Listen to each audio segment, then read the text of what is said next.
then it might fit. No, now you're making it too big. But I don't think his feet are going to be quite that tiny. That's a little foot. Especially now that he's at 38 weeks. Do do do do. And teddy bear angels. We got a bassinet. Wardrobe. The teeny tiny wardrobe. So, little gown for sleeping at night.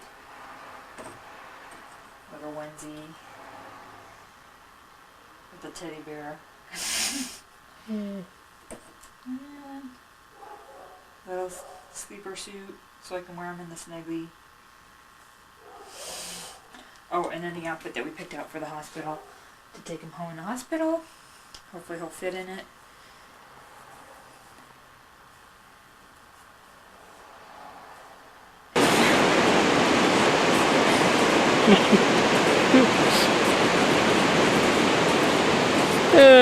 How's it going, you guys? It's great. Good. Beautiful on the beach. Yeah. Go ahead.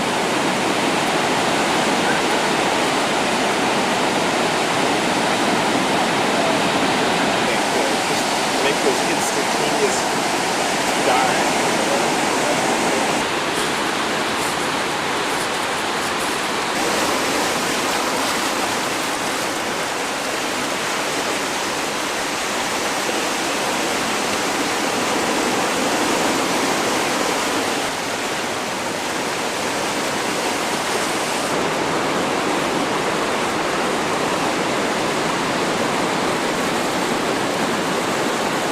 The vessel on the second deck and had to break those light fish out yet. However, and now Captain Zarola is going to maneuver us up the oldest ship in San Diego. She is also the oldest iron-hulled merchant ship still afloat anywhere in the world. She used to take commuters across San Francisco Bay. She also helped evacuate the city of San Francisco after that to the public, and also home to San Diego's Maritime Museum. Things, including they help fight the drug traffickers off the coast here of San Diego, and also for life-saving service in the Navy. Off to the right, we see a portion of the North Island Naval Air Station. Now on our way back down through San Diego Bay, we're going to get a nice close-up look at the carriers, and also North Island. We'll see some of that.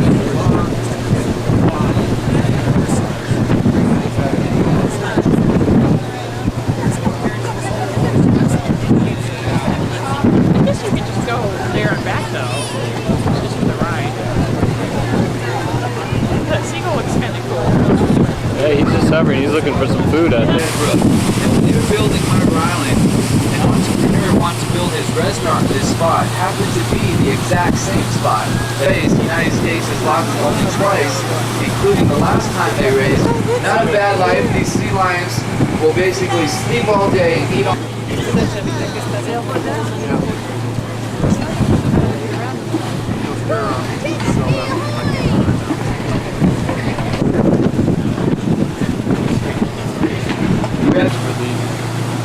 Most of the things the Navy does with these animals are confidential. They do talk about the camera that they strap to the dolphins.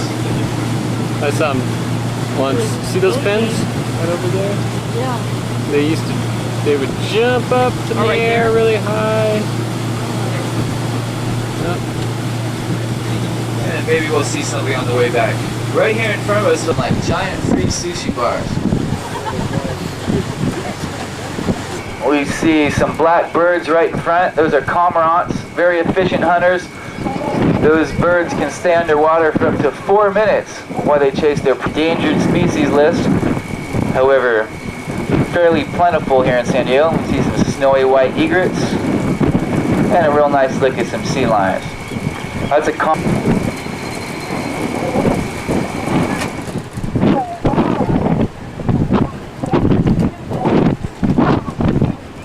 big bull sea lion sticking his head up in the air there, letting us know who's boss. Now folks, over here on our starboard side, we have some submarines. Now in the past few decades, the submarine has overtaken or matched in military significance the aircraft carrying the destroyer. We see here a Los Angeles class submarine. You see the top portion there on the other side of the pier. Now this ship is the USS McKee. She is a submarine tender. Now on the front of the McKee here, knots beneath the water and 133 knots above. Or excuse me, 22 knots above, 33 knots below. Crew of 133. Sometimes I get confused. Powered submarine right here in front of us, folks. 32nd of the class. Nice look at this submarine. Out of the water.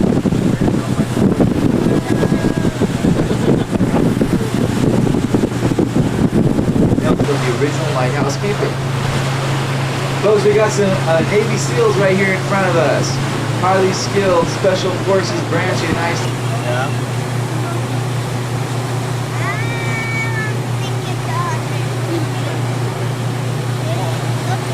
Well, it's 100 feet now.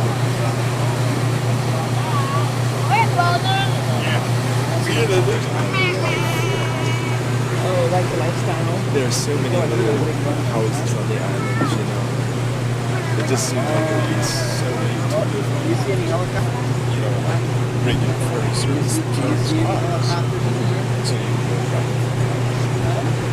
back to some of the ferries. And a lot of the dwellings are just for like summer, you know, vacations.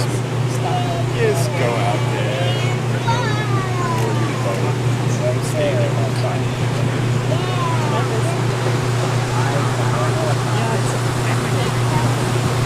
That's the number 74. That's the latest aircraft carrier. We now sacked from a 6-month deployment. During that 6-month deployment, she visited various bases in Hawaii, Australia, and the Persian of 39 feet.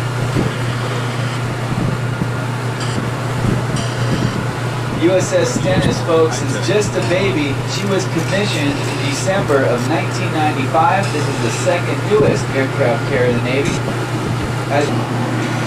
Aboard the USS Stennis, a crew of the oldest active ship of the Navy, right in front of us, the USS Constellation, was commissioned in November of 1961.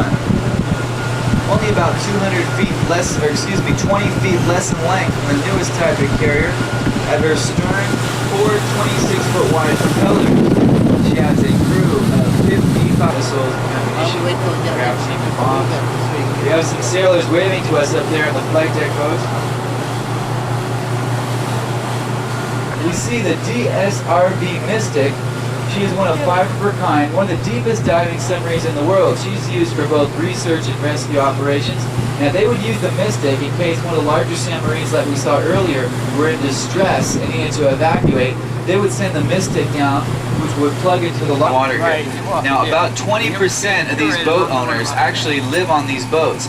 It's a little bit inconvenient. And was dedicated by the governor of California in 1969. Two members of the governor of California.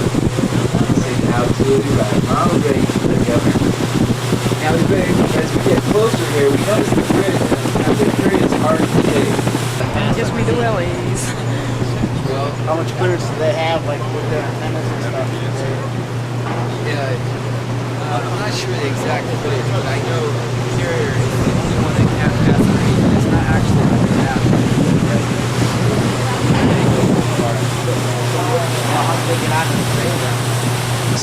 Now, right in front of this first Spruance class destroyer that we see 2 Arleigh Burke class destroyers directly in front there. Now, those Arleigh Burke class destroyers, the newest type of destroyer in the Navy, they each, beneath their decks, carry 100 Tomahawk cruise missiles. Now, the third type of ship to carry that we'll see that can carry a Tomahawk is front. We see a cruiser with the white tarp on top of the structure and also a green tarp. Now this is a Ticonderoga class guided missile cruiser. Beneath the decks of this cruiser, 122 Tomahawk cruise missiles, just an awesome amount of firepower. In fact, this cruiser is considered by many to be the most lethal warship in the world. Now each Tomahawk cruise missile has pinpoint accuracy. In fact, they can pick, say, the 21st story of a building, 11th window, 100 at the terrace. Okay, so that's 100 times $750,000. How do you like this trip so far? Money. It's great. Yeah? Yep. So our captain is going to take us a little further down the base here. We'll get a nice look at some of these warships. And you're not getting seasick or anything. Not a bit. Right. And you're learning a lot. Yeah, lots of knots. And how's little Wayne doing? Well, he seems to be pretty calm. Okay. Not hiccuping or No, not kicking? not wildly. Oh, good. Yes, it is. Now, it created a little bit of controversy. Those veterans of the Pearl Harbor attack, they thought they deserved a more formidable warship. And they are right. However, LSD is still a pretty formidable vessel. We see here on the back the tailgate will be deployed. Now the hovercraft, they travel on an air cushion, so they can travel just as easily on land as they do on sea. Can hold up to 6 hovercraft. Each hovercraft can carry up to 6-ton guided missile cruiser. She's a seasoned veteran of that Persian Gulf War. In fact, she launched scores of missiles at Baghdad up to 800 miles out at sea. She's also one of 2 U.S. warships that struck an Iraqi mine during that war. She suffered extensive damage on her starboard side. As we can see, she's making complete repair. Number 53, an Arleigh Burke-class destroyer, the USS John Paul Jones, newest type of destroyer in the Navy. Folks, take a close look at this warship, number 53. You'll notice she has absolutely no right angles. As we pass, you'll also notice the mast is angled. This gives her stealth-like capabilities, making her very difficult to spot on radar. Of course, if you can't find her on radar, very hard to shoot a missile at her. This is the Cadillac of destroyers. The Navy is currently building 18 more at a cost of $950 million a copy. And right in front of us here, we see big number 5, USS Peleliu, helicopter carrier. Now, they had a party on this ship here for the Padres and the Yankees right before the World Series. And next door, we see number 52, USS Bunker Hill, another guided missile cruiser. We see the octagon-shaped plate on the front of the structure. That's part of her spy radar, part of the Aegis system. This radar can detect a golf ball traveling at Mach 3, 200 miles away. At the next pier, we see number 10, USS Juno, another LPD, amphibious transport dock ship. The Juno saw extensive action during that Vietnam War. She can transport up to 900 Marines, and in her stern section, up to 6 hovercraft. We also see the white objects again on top of the structure there, one to the right, one to the left. Those are, once again, the phalanx guns, Gatling guns, blast defense against a missile strike. And then we also see number 49 there at the base of the pier, USS Harper's Ferry, LSD. And then, folks, looking to the next pier, we see this giant white ship. This is the Mercy. She is literally the largest floating hospital in the universe. 1,000 hospital beds, 1,200 medical support personnel. She's larger than most hospitals on land. Now, the Mercy, she was over in the Persian Gulf during that war. Fortunately, she wasn't needed very much. Looking right to the left of the Mercy there, we see the E-35. Now that E in front of the 35 stands for explosives, which tells us this is an ammunition ship. This one, the USS Shasta. Directly in front of her is the Kiska, another ammunition ship. Each of these ammunition ships can transport 10,000 tons of ordnance. All the ammo ships in the Navy are named after volcanoes. And Shasta and Kiska here. At the next pier, at the end of the pier, the Rappahannock. She's a refueler or an oiler. Her primary mission is to refuel the warships out at sea. She holds up to 9 million gallons. Now looking at the smokestack, we see the blue and gold band. This tells us, of course, that they are all San Diego Charger fans on this ship right here. That's a pretty bad joke way to charge people this year. What that actually tells us is that this ship is owned by the Navy, but it has a civilian crew, military sea lift camp.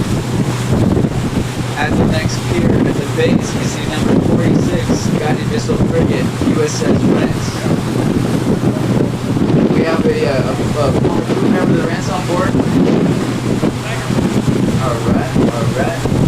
And right here in front of us, folks, number 972, USS Oldendorf, a Sturms-class destroyer, the older type of destroyer in the Navy. Two main types, the Arleigh Burke and the Sturms-class right here in front of us. Now, the next pier, folks, we see two more of those Arleigh Burke class destroyers, the Cadillac destroyers. Look at the huge difference in design. The Arleigh Burke's just built up the last few years, and the Sturms-class built in the mid-70s. You can see on the structure on the Sturms class, very box-like design. Arleigh Burke's have that sea Tomahawk missile beneath the decks.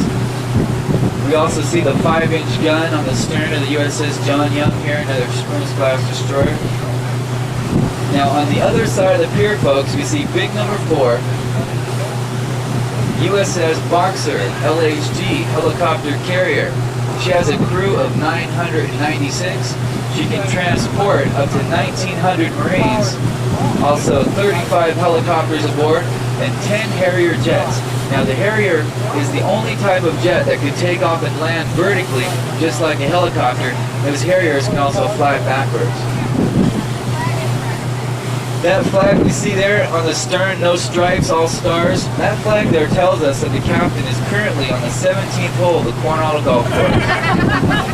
Actually, that's a jack flag, traditional for warships while in port. Display that flag there.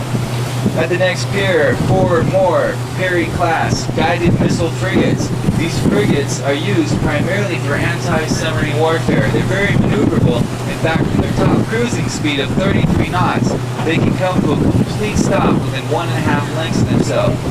You see the 2 hangars on the back. That's where the 2 helicopters aboard will be housed. Again, the phalanx guns on top. Each frigate.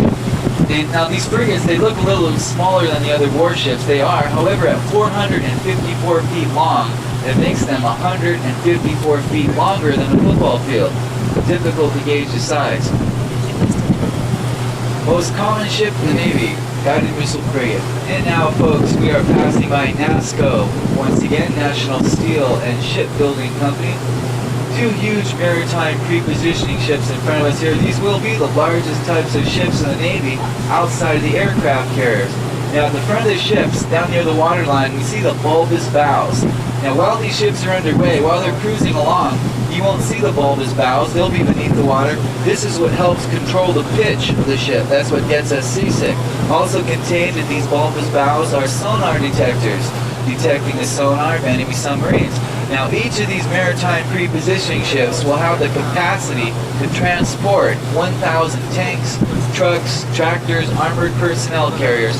They each have total cargo areas of 393,000 square feet. Now, we just saw the 2nd and 3rd maritime pre-positioning ship ever to be built. The first was named after Bob Hope. It's called the Bob Hope, named after the entertainer, to commemorate his contributions to the troops overseas. Now right here we see the stern section taking shape of the 4th maritime pre-positioning ship ever to be built. 950 feet long, 106 feet wide, 2nd largest type of ship in the Navy. It's going to be about a 3-year, after that accident, Exxon decided to change the name of the Valdez. Now she's known as the Exxon Mediterranean. So here at NASSCO, they do primarily ship building. Up ahead at Southwest Marine is where they do the ship servicing. Now, did anybody catch that movie Lost World, the sequel to Jurassic Park? Okay. Now, recall the portion of the movie where you saw the ship carrying the Tyrannosaurus Rex crash into the pier. Remember the dinosaur got away, started to USS Coronado, the command and control ship of all the ships we've seen today. In other words, this is the flagship of the 3rd Fleet. Now, one time, the USS Coronado was just like the USS Juno, basically a troop transport vessel. Now, in the areas where they used to house the Marines, they have been converted to areas and offices where they store the 3-star vice admiral. In the event of a battle, this ship here would be the central command. And right next door, we see number 39, USS Mount Vernon, another LSD, amphibious dock landing ship. Now, all these ships that we've seen today at one time will need some necessary home maintenance. They'll have to be taken completely out of the water. Now, it's truly an amazing process how you What kind of mirrors?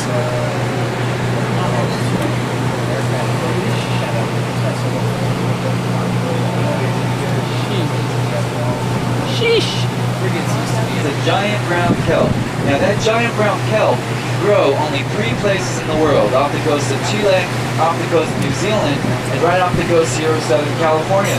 We see these vessels in front, they're just like floating lawnmowers that clip that giant brown kelp, which is found in products that we use every day. In fact, this morning when we brushed our teeth, it was in our toothpaste. It helps our toothpaste stick to your toothbrush. It's in beer. Helps stabilize the foam bubbles at the top of your beer, gives your beer a good head. It's also in ice cream, gives a nice rich texture to your ice cream. It's also in Yoplait yogurt, Jello puddings, Gerber baby foods. It's in pharmaceuticals like Bayer aspirin. The name of this cargo ship painted on the stern. Look below the name of the ship. You see her home port, her port of registry. We see it's in Monrovia. Now Monrovia is in a country that has the distinction of being one of 2 countries founded by an American citizen. You see the flag on the stern there. It's wrapped around the pole. That flag, very similar to the U.S. flag, except it only has 1 star. You have to take my word for it. Now, who knows what country Monrovia is in? It's on the west coast of Africa. Concrete.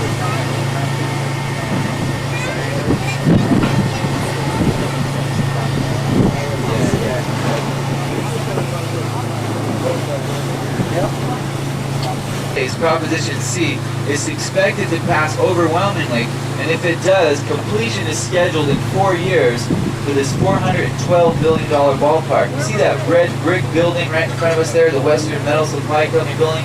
They actually plan on implementing that building into the new baseball ballpark. That'll be right out there in left field. Now the Padres, just a couple weeks ago, they broke my heart. They broke my heart. Of all the years we go to the World Series, we have to play what they're saying maybe the best team ever in baseball. Do we have any Yankee fans up here on the top deck? Oh, I forgot to mention all the Yankee fans. They got to sit down below on that. I'm just Sorry about that. future home. Wait till next year. Future home of the Padres, right here in San Diego Bay. And now we look over here and we see this building with a white tent on the roof. That is San Diego's Convention Center, which was the site of the 1996 Republican National Convention a couple years ago. Bob Dole actually gave his last speech right in front of that pier in the park there. Right beyond the Convention Center, we see the 2 large brown towers, the Harbor Club condominiums. Now, at the very top of the tower on the left is the weekend home of Bruce Willis and Demi Moore. Now, I know they're about to get split up. I'm not sure which one is going to get that condo up there when they do. Now, they bought that condominium when Demi Moore was in town at the amphibious base filming G.I. Jane. They also are co-owners of the Planet Hollywood restaurant about a quarter mile away, located adjacent to Horton Plaza, the shopping mall in downtown San Diego.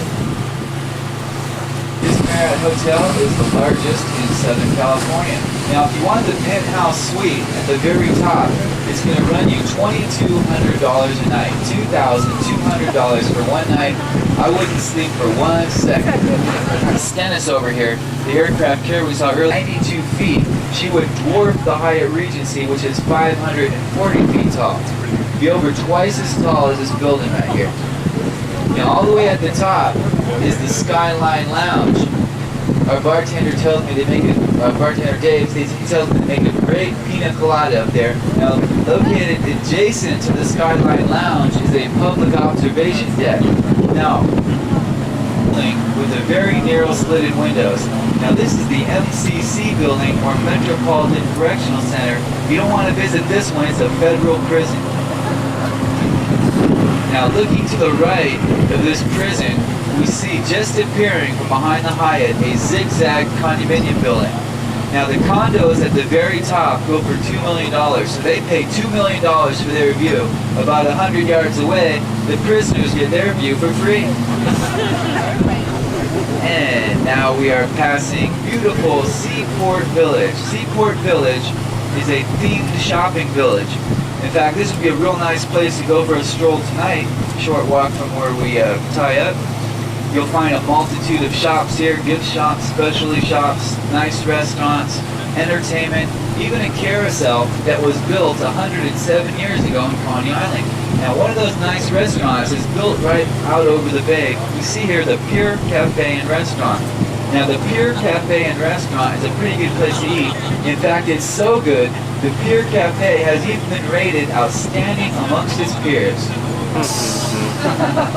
And moving right along here, world at the time. This current fleet here, just a small fraction of what it once was. However, it still does Pentagon-shaped towers that are just appearing here.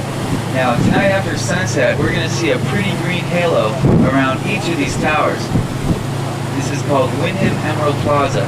Now, the original landowner of this site was approached by a group of investors that wanted to build this project on his land. They offered this man a very large sum of money. He told them, "Listen, fellas, I'm already a rich man. I not only want all that money you're offering me, I also want to build my home on the tallest tower." Folks, look at the tallest tower. You see the gentleman's 4-story, 20,000 square foot home. He pays $1 a year to live there and has a 99-year lease. Must be nice. And now we look at the skyline again. We see the building with the point trolley station. Hop on one of those red trolleys and take a ride all the way to Tijuana, Mexico for only $2. About a 40-minute ride. And now we look 2 buildings to the left of the one with the pointed roof. We see the building with the largest U.S. flag in San Diego. Now, this building was designed by the architect to present the illusion of a giant glass of champagne filling as we pass by. We can see that glass of champagne is about 2/3 full. We can also see the white bubbles in that glass of champagne. This optical illusion is seen only from the San Diego Bay. As we continue by, this glass of champagne will appear to empty. Also, right in front of us here, the old Able Supply Pier. Now, folks, on the right side of this pier is where they're going to bring the USS Midway. Now, the USS Midway is a decommissioned, mothballed aircraft carrier that currently is up in Bremerton, Washington with the rest of the mothballed fleet. They're going to tow the Midway right here, make a large floating museum out of her. Should be a pretty cool thing.